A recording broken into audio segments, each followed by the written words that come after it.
Põe o testemunho, por favor, para a gente ir na palavra de hoje. Preste muita atenção. Essa senhora, depois, se não me falha a memória, de 18 anos de igreja, ela pegou o carro um dia, colocou a família dentro, sem eles saberem, e ela saiu para se matar a família toda, dentro da igreja. Então, para isso não acontecer com você, ou se está acontecendo para mudar, preste atenção. O que fez ela, dentro da igreja, chegar a esse ponto, e a depressão, e o que ela fez, que está dentro do que nós temos ensinado nesse mês, principalmente, para que você também possa pôr em prática, e mudar, ou não cometer os erros que ela cometeu para chegar onde ela chegou. Por favor.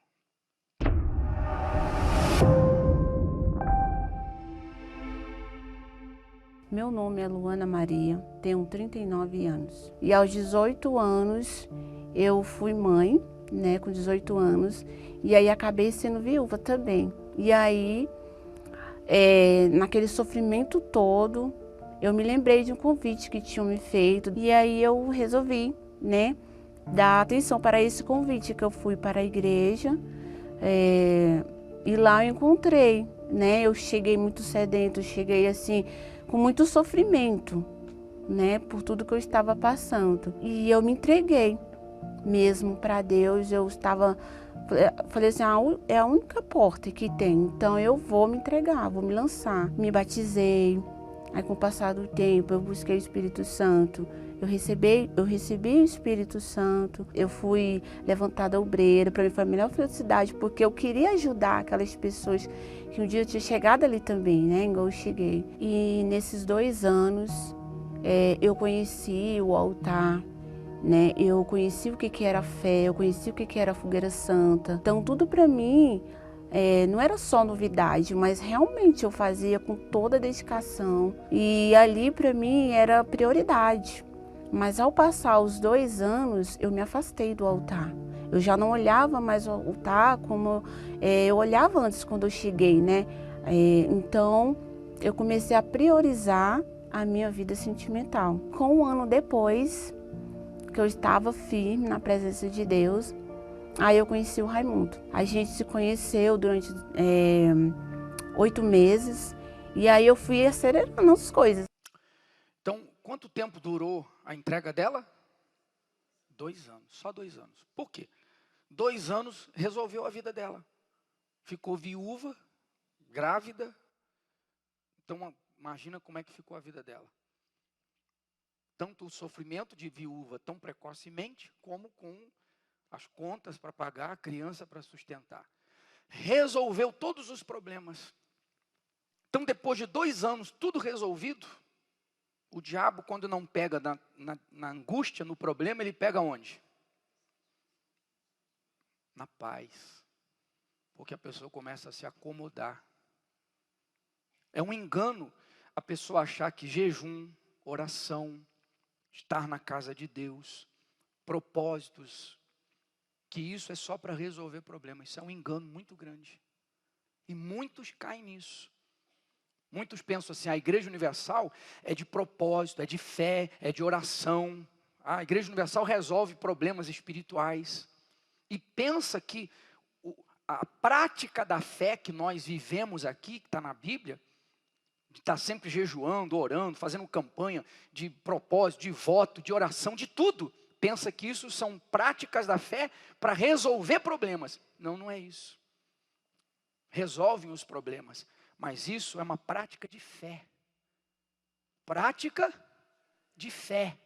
Então é uma coisa que tem que ser praticado quando? Quando tem problema?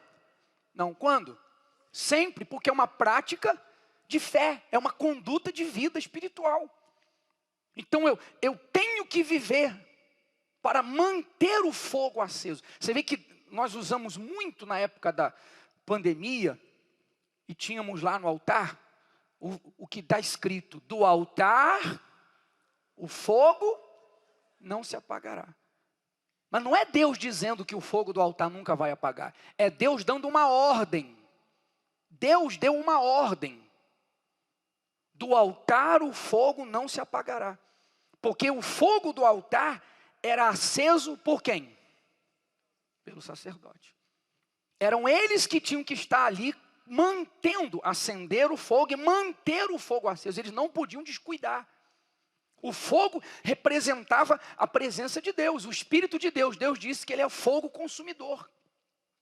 Então, eram os sacerdotes os responsáveis por manter aquele fogo que representava Deus. Quer dizer, eles não podiam descuidar, eles não podiam deixar de vigiar, eles tinham que estar atentos. E a ordem até hoje. Somos nós que não podemos deixar o fogo do altar apagar. Então, nós não vivemos aqui toda hora, meu Deus, o que tem que fazer? Então, uma hora é oração de madrugada, é no jardim da oração, é jejum de 24 horas, é de 1000, de 10, é isso e aquilo. Por quê? Para que o fogo, não é para resolver os seus problemas apenas, é para que o fogo do altar não se apague. Nem do altar, nem da nossa vida, e nem da sua. Eu sou responsável pelo altar, meu altar, da minha vida e o da igreja. Você é o responsável pelo teu altar, da tua vida, da tua casa, da tua família. Então, às vezes a pessoa se engana, então ela vem, mergulha de cabeça nas coisas da fé.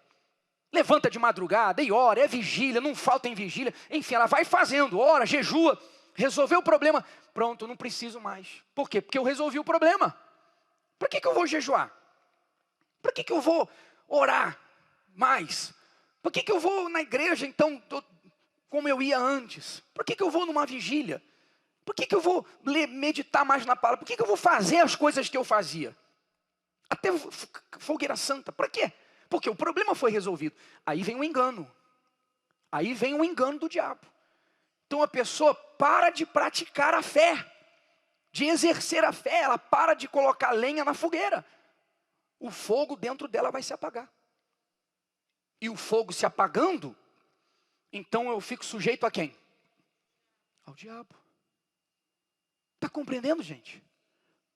Jesus disse de outra forma, vocês são a luz do mundo. Então, a luz dissipa o quê? Ora, se a luz apaga, o que vai acontecer com as trevas? Elas vão tomar conta. Então tem gente que o diabo já está assim, se aproximando cada vez mais, porque a luz está apagando. Está escrito, não apagueis o espírito. Está escrito. Então a luz está se apagando, o fogo está se apagando. E o diabo está vindo, babando para cima da pessoa. E ela não está vendo. Por quê? Porque ela não está com problema. Aí quando o fogo está fraquinho, a luz está fraquinha ou apaga, o diabo vem com tudo. Aí ela está apagada. É por isso que eu já falei que às vezes a gente atende pessoas que parece que a pessoa é a primeira vez na igreja. Ela nunca ouviu falar de Jesus, nunca ouviu falar dos milagres de Deus, nunca viu Deus na sua vida. De tão desesperada e coitada e vítima e sofrendo. E quando começa a conversar, a pessoa já é antiga de igreja. Na vida dela, ela já teve milagres, já viu o poder de Deus e agora está pior do que o incrédulo. Por quê? O fogo apagou. A luz apagou. E aí o diabo vem com tanta força, com tantos problemas, ou um problema que é uma pancada tão forte que ela cai desnorteada e não consegue se recuperar. É uma guerra, é uma luta. Para a pessoa entender que ela apagou o fogo. Ela apagou a luz. Porque ela fica assim, por que Deus deixou? Por que Deus permitiu? Sim ou não? Mas eu sou da igreja. Por que Deus? Ela, ao invés de enxergar que é impossível estar com Deus e ser fracassado, eu vou ter problemas, eu vou ter guerras, mas nessas guerras eu nunca vou cair. O Espírito Santo me sustenta, me dá força. O que eu digo é quem tem o Espírito Santo. Então, ao invés dela entender, por que esse problema me derrubou? Por que esse problema acabou comigo? Por que esse problema me trouxe medo, desespero? Por que tirou o chão dos meus pés? Espera aí. Porque o nascido de Deus vence o mundo. Por que eu estou sendo vencido? Ao invés dela pensar, raciocinar. Não. Primeira pergunta é, por que Deus deixou? Por que Deus permitiu? E aí a pessoa entra nessa de conflito e de choro, e de vítima, e de que Deus não olha e vai afundando cada vez mais. Até se matar, essa senhora ia se matar. Ela ia tirar a vida dela e da família toda. Saiu de casa dirigindo o carro para fazer isso. Está sendo claro, gente? Então cuidado. Cuidado, porque uma coisa é você enxergar tudo que é ensinado na Bíblia, pensando que aquilo é só quando necessita, quando vem a dor de barriga. Outra coisa é você entender que aquilo é uma prática de fé que eu necessito para manter a minha salvação. Manter a fé no fogo aceso. Para qualquer momento, pode vir o que vier. Pode vir. Como diz aí, né? Vem quente, que eu estou fervendo. Por isso que Deus falou, você vai passar pelo fogo, não é se você passar. Quando você passar pelo fogo, o fogo não vai te queimar. Porque fogo não pode queimar o fogo. Mas se o fogo apagar... Está dando para entender, gente? Então tem gente que de repente está terminando o ano assim, por quê? Chorando, pensando, nem sei se eu vou vir na vigília, eu estou com vontade de jogar tudo para o alto, estou com vontade de morrer, está aí, não consegue, nem viu o testemunho até agora, porque está aí, cabeça baixa, chorando. Por quê? Está para terminar o ano apagado, está para terminar o ano para sofrer uma investida do diabo, está para virar o ano tudo fracassado, vazio, e não depende de Deus. Por isso hoje é a noite da última chance, porque é a última noite da alma que você tem, a última reunião de entendimento para chegar na vigília e você ter uma virada na sua vida, ou se manter nessa virada que já houve. Amém? Então pensa nisso, do altar o fogo não se apagará, isso é a responsabilidade nossa. Então ela deixou de lado a prática da fé, se deu uma apagada, o fogo apagou e o diabo já botou logo uma preocupação que ela não tinha. Preocupação com a vida sentimental. Então ela tirou o foco do altar. Porque o altar dá tudo que eu preciso. A vida sentimental em todas as áreas. E aí ela pôs o foco, ou seja, passou a se preocupar. Da preocupação vem ansiedade. Da ansiedade vem falta de raciocínio, sobra de emoção e decisões erradas. Ficou claro? Por favor. E aí acabei entregando o uniforme. Começou os problemas, porque eu não saí da igreja. Eu permaneci na igreja, dentro da igreja. E aí nesse período que eu fiquei dentro da igreja, para mim tem um marco muito grande, porque a partir desse dia, no momento que eu priorizei, é como se dentro de mim já ficasse um grande vazio.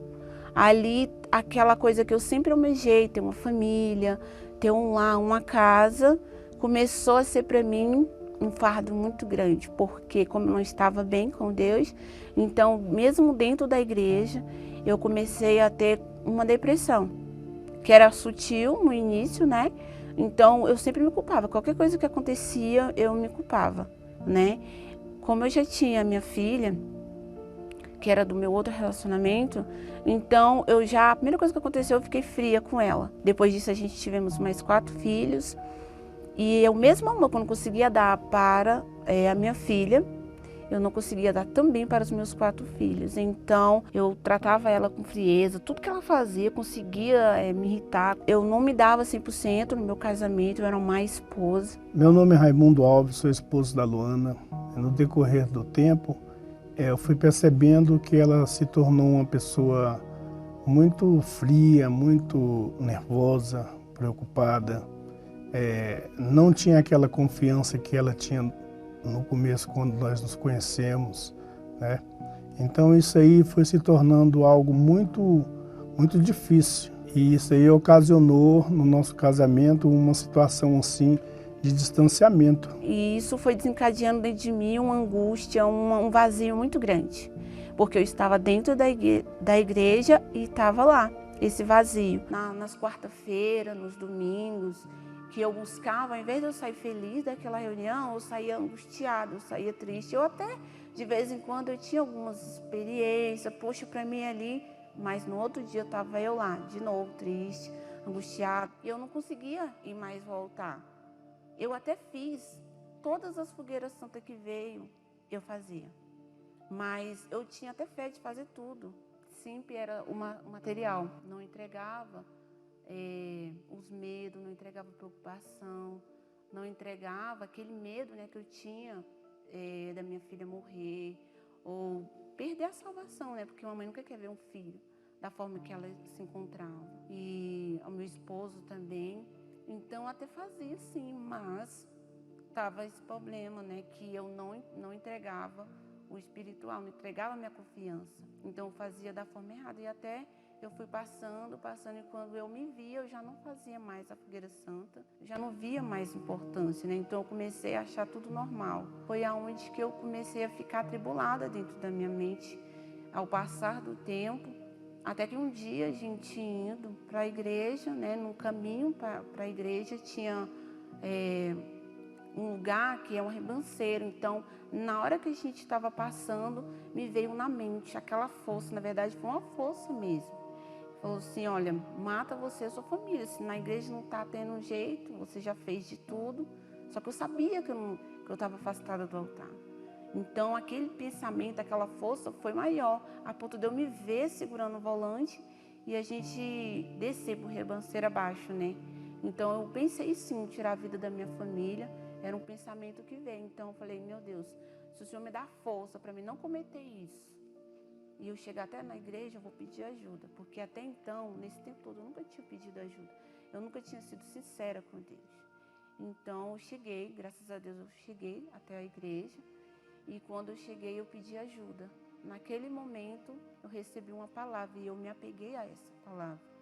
E foi a palavra que foi me sustentando ali. Mas foi um recomeço para mim. Peraí. Porque aí eu... Qual foi a palavra? Simples. Qual foi a palavra que a esposa deu para ela? Que eu acabei de falar para você aqui. Alguma coisa está errado dentro de você. Porque Deus não falha. Ninguém quer mais que você dê certo do que Deus. Você foi criado para ser a imagem e semelhança dele. Ninguém mais do que Deus quer que você dê certo. É a glória dele, depende de você. Então foi essa palavra. Tem alguma coisa errada dentro de você. Veja, procure, fale com Deus, conserte e a tua vida muda. Só isso. Então ela parou para pensar, começou a raciocinar, porque antes ela não raciocinava, só perguntava por quê, por quê, por quê, por quê. Você viu a filha dela, não falou, não deu tempo, você viu as fotos, estava perdida. Perdida, já não se tratavam como mãe e filhas e estava se perdendo. E quando ela ouviu isso, então ela parou. Olha onde eu cheguei, meu Deus. Quer dizer, quase acabei de matar minha família e me matar. Então, quando ela parou para refletir, que é o que Deus fala, examinai-vos. Você vê que isso é tão verdade, pessoal, que às vezes a pessoa que é religiosa, ela não gosta de ouvir isso, ela não aceita. Não, eu sou de Deus, eu estou na fé. Mas o Espírito Santo falou através de Paulo, examinai-vos a vós mesmos e veja se você ainda está na fé. Então eu só vou saber se eu estou na fé se eu... Mas examinar o quê? As minhas reações diante dos problemas, das lutas, das dificuldades e a minha conduta de fé. Ora, se eu ainda estou na fé, eu ainda pratico o que a fé determina. Se eu não estou na fé, eu não pratico mais o que a fé determina. Eu só venho para a igreja. Oro, uma oração que cada vez fica mais vazia, mais religiosa, mais repetitiva. Então eu vou me tornando religioso.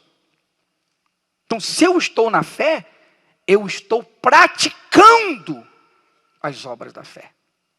Se eu não estou praticando as obras da fé, eu não estou mais na fé. É simples.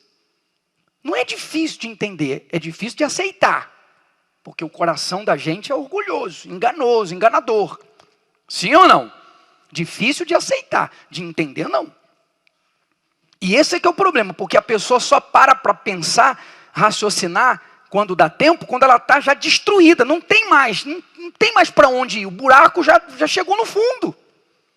Aí que ela para então para ouvir uma palavra, para pensar, para raciocinar. Mas não precisa ser assim. Então faz o que o Espírito Santo falou através de Paulo. Examine a você mesmo. Você ainda está na fé? Se é que já não está reprovado, disse Paulo.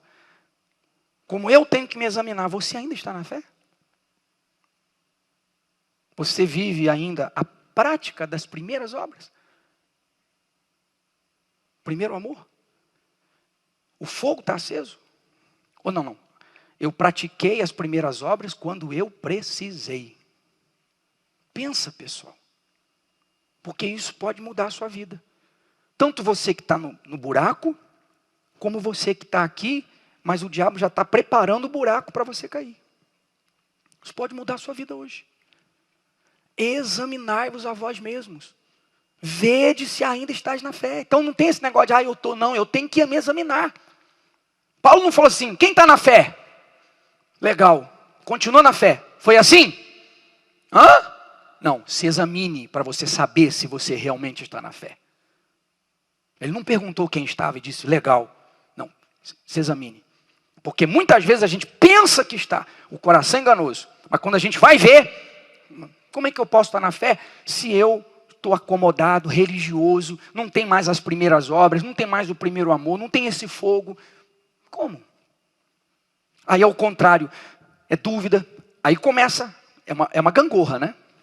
Se eu estou na fé, as dúvidas, os medos, tudo está aqui embaixo. Minha fé vai apagando, os medos vão, é uma gangorra. Não tem como ficar igual. Então o que está hoje prevalecendo na sua vida? A fé?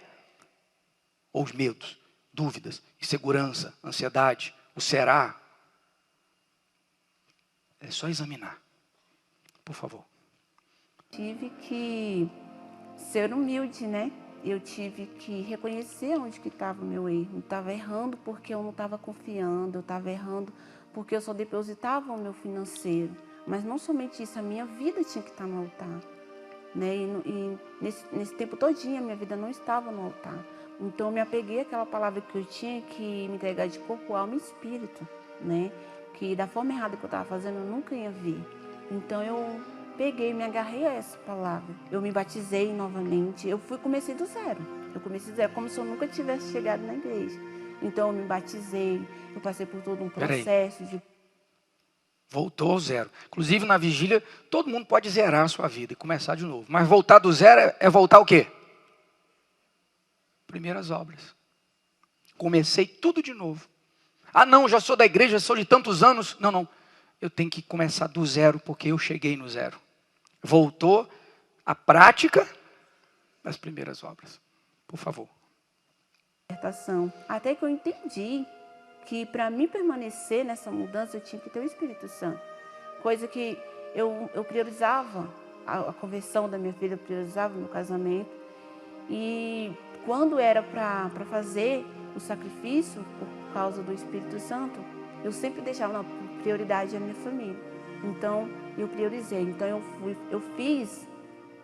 fui para o altar com toda a força, como se eu nunca tivesse feito. E essa situação, esse sofrimento, ele durou 18 anos. Até quando eu percebi que ela tomou uma posição diferente. Percebi uma mudança na vida espiritual dela, no convívio dela com os filhos, comigo. Ela foi mudando, né? Ela foi se tornando uma pessoa mais confiante, né? E eu percebi que eu poderia ali contar mais com ela, né? eu percebi que a fé que ela tinha antes, quando eu conheci ela, realmente estava novamente dentro dela. Ali naquela fogueira santa, eu coloquei toda a minha confiança, toda a minha fé. Eu coloquei meu esposo, coloquei a minha filha, coloquei meus problemas, coloquei quem eu era. Eu coloquei tudo naquela fogueira. Eu fiz daquele envelope ali a minha vida, né? Eu fiz daquele envelope a minha vida. É como se eu tivesse, no momento que eu subi no altar, é como se fosse a minha vida que tivesse ficado ali, literalmente. Então, quando eu desci o altar, eu já desci com a certeza. A certeza que eu nunca tinha tido nas outras, né? Eu desci com a certeza. Uma certeza tão grande de que Deus era comigo, que não importava como que eu ia descer, quem eu ia ver, a situação da minha vida. Mas eu desci com essa certeza. E aí as coisas começaram a ser diferentes para mim. E aí logo veio o jejum de Daniel, aonde eu fui batizada com o Espírito Santo.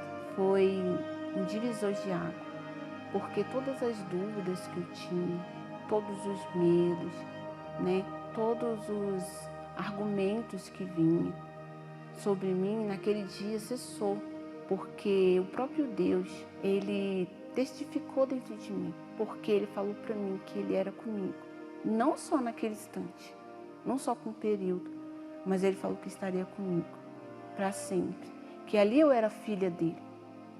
E eu que durante 18 anos agia da maneira errada, né, no meu casamento. E com a minha filha, né, que durante 6 anos eu fiz 12 fogueiras santas. A forma errada que eu agia com ela, eu entregava ali sim o material, mas eu não confiava. Tudo isso, depois que eu fiz a fogueira santa, aonde eu me entreguei de corpo, alma e espírito, tudo isso mudou. Tudo isso eu entreguei, né? Então houve uma mudança. Hoje, graças a Deus, meu casamento ele foi transformado, né? E a minha filha, vendo essa mudança em mim, uns 2 meses depois, ela logo vendo essa mudança, né? Ela veio para a igreja. Hoje a gente é melhores amigas. O nosso jeito de tratar uma com a outra, né? Ela vê, ela reconhece que existe um Deus. Hoje ela fala em Deus, né? Porque antes, em outra hora, ela não falava nem que ia pisar o pé na igreja, porque ela não acreditava em Deus. E hoje a minha filha, ela acredita em Deus. E hoje ela é uma esposa maravilhosa, ela é uma pessoa especial, né? Ela é uma pessoa atenciosa com os filhos, né? A gente se dá super bem. E depois que eu me tornei filha, nesses 4 anos, eu nunca mais fiquei fora de uma fogueira santa. Mas eu entendi que tem que ser de corpo, alma e espírito, não somente o financeiro, mas também o espiritual, toda a vida. E hoje eu vejo Deus na vida dela, né? E através do Deus que entrou na vida dela, eu também dei espaço e Deus entrou na minha vida também. E nós estamos juntos aí na obra, fazendo a obra de Deus, né? Lutando pelas almas. A gente sabe que tem muitas almas que estão na mesma situação que nós nos encontrávamos antes, né? E hoje nós juntos estamos aí nessa caminhada. O altar, ele de fato hoje ele me deu uma família. Fique de pé, por favor. Então você vê que 18 anos, errado 2 anos, certo? Com 20 anos de igreja ela ia matar a família e se matar. Porque depois de 2 anos, ela passou 18 anos pensando que fazia fogueira santa, mas não fazia, porque fogueira santa não é fogueira santa se não for corpo, alma e espírito. Só o financeiro é só o corpo. Mas o fato é que, como nós falamos, a questão de se vigiar, e é o que você, que eu, que nós devemos fazer agora. Aproveitar essa noite. E se você passou pelo altar e você não tem segurança, você não está em paz, a certeza não veio, então se examine. Resolva isso antes de terminar o ano. Resolva a sua vida. Olha o que o Senhor Jesus disse. Vede, pois, como ouvis. É o segredo de tudo. Tem gente que ouve rebatendo, ouve Está indo para o buraco, mas está rebatendo, contra-argumentando. Não é bem assim, não é desse jeito. E aí não entende, porque rebate, aí não entende. E nesse momento tem gente que está achando que eu estou falando de dinheiro. Tem gente que está achando que eu estou falando de fogueira santa, dinheiro, sacrifício. Não está entendendo nada. Porque está rebatendo dentro de si. Outros ouvem, mas com aquele pensamento de coitado, de vítima, de religiosidade. Então, vede como ouvir. Outro ouve dormindo, ouve mexendo no celular, no cabelo, na unha, no banco, olhando. Vede como ouvis. Porque a qualquer que tiver, lhe será dado. E a qualquer que não tiver, até o que parece ter. Então, dependendo de como eu ouço a palavra de Deus, até aquilo que eu penso que eu tenho vai ser tirado de mim. A pessoa que ouve a palavra de Deus de qualquer maneira, perde tudo. Perde tudo. Se você, não falo isso para brigar com você, falo isso para te salvar. Se você está aqui e você ouve a palavra de Deus de qualquer maneira, assim, mexendo na unha, no cabelo, no telefone, o que eu fiz hoje, o que eu vou fazer depois, o que eu vou comer, que hora vai acabar, que horas eu vou chegar em casa, e amanhã, você está aqui e some, teu pensamento viaja, você dorme, você rebate, tudo que você tem você vai perder. Por quê? Castigo? Não, não é castigo, porque se a palavra de Deus não entrar em mim, não vai produzir fruto. Não adianta eu ser bispo, não adianta eu estar na igreja há muito tempo, não adianta eu saber tudo que está escrito na Bíblia, não adianta. Se a palavra não estiver dentro de mim, plantada em mim, arraigada em mim, e eu vivendo essa palavra. E aí, põe de novo, por favor. Jesus disse, vede, pois, como ouvis. Ponto e vírgula. Dá uma parada. Olha como é que você está ouvindo. E aí ele diz, porque a qualquer que tiver lhe será, tiver o quê? Qualquer que tiver vai ser dado. E qualquer que não tiver, até o que parece ter será tirado. Porque, por que parece que tem? Porque se a pessoa não está plantada na palavra, o que ela tem não é dela, vai ser tirado a qualquer momento. Mas é o quê? O que tiver o quê? E o que não tiver o quê? Pensa, gente. O que tiver, o quê? O que não tiver, o quê? Ele está falando do quê? Palavra. Vê como é que você ouve. Porque qualquer que tiver a palavra, qualquer que tiver a minha palavra, não é ter decorada não, é praticada. Diante de cada situação, problema, tentação, diante de tudo, eu tenho uma palavra, uma direção de Deus, como agir, como fazer, diante da tentação, da injustiça, diante de tudo. Então vê como é que você está ouvindo, porque se você está ouvindo e retendo, o que você tem? Você tem a palavra, e vai ser acrescentado mais a você. Mas se você estiver ouvindo de qualquer maneira, você não está retendo. Então você não tem a palavra. E até o que você pensa ter vai ser tirado de você. Repito, não é castigo, é o diabo que se aproveita. Então, vede como é que você, que eu, nós temos ouvido a palavra de Deus. E ele diz, Paulo falando, os bereanos eram mais nobres do que os tessalonicenses. Uma cidade chamada Bereia e outra cidade Tessalônica, onde Paulo foi pregar. Porquanto receberam o quê? Com vívido interesse. Ele falou, os tessalonicenses, mas os bereanos receberam a mensagem, a palavra, com vívido interesse. Quer dizer, eles ouviam com interesse. Como que você está ouvindo a palavra? Você é um tessalonicense ou um bereano?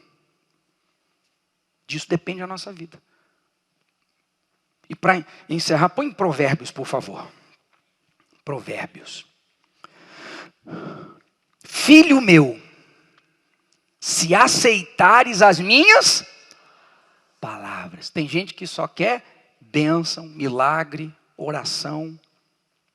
Mas se aceitar as minhas palavras e esconderes contigo os meus mandamentos, para fazeres o teu ouvido a sabedoria. O que nós ensinamos aqui não vem do Bispo Macedo, nem da Igreja Universal. Vem da palavra de Deus. Tanto é, vou repetir, que para os comentários do bispo entrar aqui, 10 teólogos tiveram que analisar e tiveram que se render e dizer, não tem nada errado aí. Ficou claro? Então o que ensinamos aqui é a palavra de quem? Não é a doutrina da Igreja Universal. E inclinares o teu coração ao entendimento, não é sentimento, porque o religioso, o evangélico hoje em dia, só se inclina para o coração, emoção. Entendimento. Se clamares por conhecimento e por inteligência, hoje clamam por emoção, música, sentimento. E por inteligência alçares a tua voz, que você clamar, não para sentir alguma coisa, você clamar para entender o que Deus quer que você faça, ou deixe de fazer. Então a desgraça do evangelho tem sido a emoção. Os evangélicos se multiplicam aos milhões, e o mundo só piora. Sim ou não? Ao ponto de até pastor que ensina essa palavra se matar. Por quê? Porque estão inclinados à emoção. E Deus fala que a gente tem que se inclinar para a inteligência. Eu preciso entender. Eu não tenho que sentir Deus, eu tenho que saber o que Ele quer de mim. Porque quando eu faço o que Deus me pede, acabou, já era. Deus vai ser comigo quando eu for com Ele. Tornai-vos a mim, eu me torno a você. É isso que falta para muita gente. E você pode resolver isso aqui, agora, hoje. Você que é inclinado à emoção, você é inclinado a sentimento. Você não gosta de ouvir uma palavra mais forte, porque ela mexe com você, machuca, seu coração é sentimental. Você não gosta de ouvir palavra que mexe na ferida. Você gosta de ouvir palavra assim, tá ligado? Senhor, meu pastor, nada faltará. Se o Senhor é comigo, não é contra mim. Se não sei o que, maior que está comigo, e vai passar por ali, e vai passar no fogo, e vai não sei o que, e vai comer. É assim ou não é? Porque isso é bacana, né? Isso aí mexe com a emoção. Agora, quando mexe com a inteligência aponta os nossos erros. Aí é legal? Reconhecer erro, reconhecer falha, isso não é gostoso. Mas nos livra da desgraça. Então, você tem buscado emoção, sentimento ou inteligência? Saber o que... Porque quando eu faço o que Deus me pede, não tem demônio, não tem inferno, não tem nada. O inferno inteiro cai por terra. O inferno inteiro cai por terra, porque eu tenho Deus comigo, porque eu estou obedecendo a Ele. Poxa, isso é grandioso, pessoal. Você não fica na mão de bispo, de pastor, de igreja. Bispo, me ajuda. Não, Deus vai estar com você. Isso é muito grandioso. Se clamares por conhecimento, clamar é mais do que orar, é por força. E por inteligência alçar a voz, clamor. Se como a prata a buscares, e como a tesouros escondidos a procurares, então entenderás, não é sentirás, entenderás o temor do Senhor e achará o conhecimento de Deus. Então você vai entender, não é ter medo de Deus, é entender. O que desagrada a Deus, então eu não quero desagradar. O que é que Deus quer que eu faça? Eu vou fazer o que Ele quer que eu faça, eu vou agradá-lo. E aí, o que está prometido para quem teme a Deus? Nesse sentido, eu temesse, eu quero entender e quero fazer o que Ele quer que eu faça. Difícil, quase impossível, não importa, eu vou fazer. Qual é a promessa? Bem-aventurado, feliz, aquele que teme ao Senhor. E só vai temer a Deus quem buscar por inteligência, sabedoria, não humana, com a palavra. Bem-aventurado aquele que teme ao Senhor e anda nos seus caminhos, pois comerás do trabalho das tuas mãos. Fala alto. Ah, eu tenho o Espírito Santo, mas eu sou infeliz, eu tenho depressão. Ué, então a palavra de Deus está errada. Fala alto. Ah, não, só o feliz. Fala alto. Está vendo? Feliz serás. Quer dizer, trabalho das mãos, a vida econômica, financeira, ponto e vírgula. Porque isso não traz felicidade. Isso aí você precisa para viver, para ter o melhor e fazer a obra de Deus andar. Ponto e vírgula, dá uma paradinha. Feliz serás. Quer dizer, você não vai ser feliz porque eu vou te abençoar, porque você vai ter dinheiro. Não. Feliz serás e te irá bem. E aí continua, a tua mulher será como uma videira frutífera aos lados da tua casa, e os teus filhos como plantas de oliveira à roda da tua mesa. Quer dizer, família toda transformada. Feche os seus olhos, por favor.